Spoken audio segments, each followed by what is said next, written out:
A guy can dream, and I know lots of us have spent a lot of time dreaming about what could be with Google Home. So for the next few minutes, you're going to see entitled Brian, who's going to talk about what I believe Google should be doing and what features they should be bringing us at Google I/O. Now, of course, I will have an actual video that talks about what they will be doing at Google I/O, because really, this is the weekend to talk about it before it actually happens. And then we get to talk about what actually did happen and where to go from here.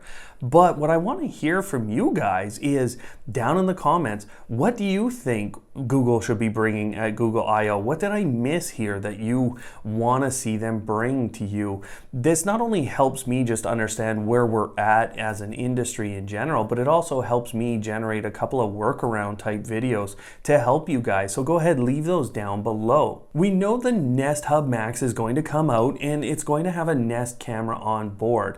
We should also see the Nest Hub Max come out with a Zigbee and or a Thread hub on board. And if we don't see that, I think a lot of people are going to be frustrated at this point. Now, on top of that, we should see the Google Home Hub come out and also have that Thread or that Zigbee capability to be a hub, because quite frankly, it's called a hub. So those are a couple of things we should see. Now, something else that has bothered me about this whole Nest Hub Max situation is the fact that there's going to be a Nest camera on board that device. Why does that bug me? Well, does that mean I'm going to need a subscription service to even utilize that camera? So number one, Nest or Google should be giving us the option to utilize that camera no matter what, whether or not we buy a cloud service from them or not. And number two, they should have a local storage option here, because they're about to get beat up by a company like Wise that is putting out a local storage option. Now, to support these actual hubs, we're going to assume they're actual hubs, Routines needs a complete workover. And Routines it randomly works. Sometimes it works, sometimes it doesn't. Scheduled routines don't play at the right time. This has been a very frustrating experience, and I think, if it's not fixed very soon, I think a lot of people are going to abandon the platform, and that's got to be a very scary thing to Google in general. On top of that, they need to be connecting all of the different devices that they have out there. We're talking about upgrades, or we're hearing about upgrades to Android TV. Well, that had better be included in Routines, or what I'm going to basically call automation. On top of that, Zigbee and Thread devices need to be directly connected. Wear OS has to be there.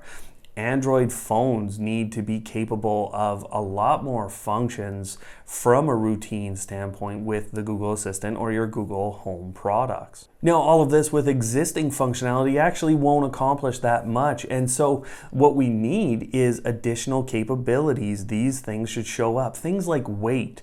If you think about wait on Amazon's voice assistant, that has been so powerful in a lot of ways for you to be able to go, for a simple example here, take a nap and have the music turn on after you want to be woken up here. This is pretty simple stuff, and Google has not given us access to that. Now, another thing that I believe should happen is Routines should be powered by Google Duo. So Google Duo is real pretty and it can make reservations, and that's great. But ultimately, we need a lot more out of Google Duplex. And when I'm talking about routines, what I mean by that is it should be able to auto-create routines for us. So let me give you an example of that. Let's say I tell my Google Home device that I want to play games. Okay, that seems simple enough. Turn on a TV. Decide whether or not the lighting is necessary based on the time of day, and or maybe an ambient light sensor that sits in the room, or a camera that sits on a device. Google Assistant should have access to all those different things. Set all those things up, and heck, you should be able to brew me coffee so that I can go and play games for a long time. This is the kind of automation that I think we should see, or we need to see from Google over, I hope, the short term, but I don't think so. The reason I say this is routines can be a very difficult thing, and I think automation in general can be a very difficult thing for people to accomplish. When they're creating routines, you will find a lot of people struggle with one step or one component, and they just can't get past that because they've never had to deal with anything like that. And I think Google does know that routines, in order for it to be a really prominent feature, needs to be dead simple. Well, the easiest way to do that is have your AI make a lot of those decisions. Another thing that I'd like to see is a little bit of custom tailoring of routines that we've already created. Sure, in the middle of the day, I want a light to come on, but don't turn it on to 100% because I put that in the initial routine. Make a choice based on ambient light in the room and maybe put it to 50%. I could always go and change that light after the fact, but make a decision for us so that we don't have to create 18 routines to have different light levels to manage one situation. Some other things that I truly believe Google should be giving us at I/O, but I don't actually think is coming here this year.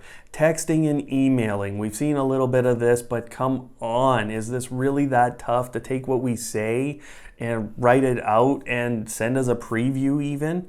Come on, let's get there. iOS calendar integration, where is that? Why have we had to wait almost 2 years to get our iOS calendars working with Google Home? This is insanity to me. Lists and notes, why is it a halfway solution? No more of this is acceptable as far as I'm concerned anymore. Google should be putting out a full solution to that. And what's crazy about that is they already have one with Google Keep. Now, next, the app. The app is not yet an HMI, and it needs to be an HMI. It needs to show us the status of all of our devices. It shouldn't just show us an icon that was preloaded. Show us the status. You already know the status. When you get into the screen, refresh it. And then from there, I should be able to adjust what the status is of a light. I should be able to do that right on that screen. Swipe up a little bit to get the light to change or something like that. But it needs to become an HMI that is replicated, by the way, on the smart displays. It should be the same between the two. This should allow me to do everything my app can do and vice versa, and the interfaces should be relatively similar. I think that starts to truly define what a hub is. You can control all your devices and you can see what all of those devices are doing. Next, multi-room audio. What's with the 200 millisecond delay that we're still limited to on this? Why can't I search for YouTube properly on these devices or navigate properly? And where's the browser still on these devices? We need to get there on all of these things. And for my international friends here, I'm in Canada. What's the difference between English US and English Canadian or English Australian or English UK? Why do we have different features still? Now, on top of that, why with a translate function that is so powerful already, why do we have different capabilities or different functions between languages that have that translate ability? Google should be able to translate the language for specific functions, like, let's say, continued conversations. Why can't you turn that on in German just as easily as you can in English, in certain English languages? So, those kinds of things for international folks, I think need to show up right away here at Google I/O. Now, maybe it's just me, folks, but this is what I truly believe Google should be doing at Google I/O. Now, of course, what they are doing is going to be quite a bit different, and you can go ahead and click on that down below right now and go watch that once it's released. Now, other than that, guys, until next time, don't hate, automate, and we'll see you next time.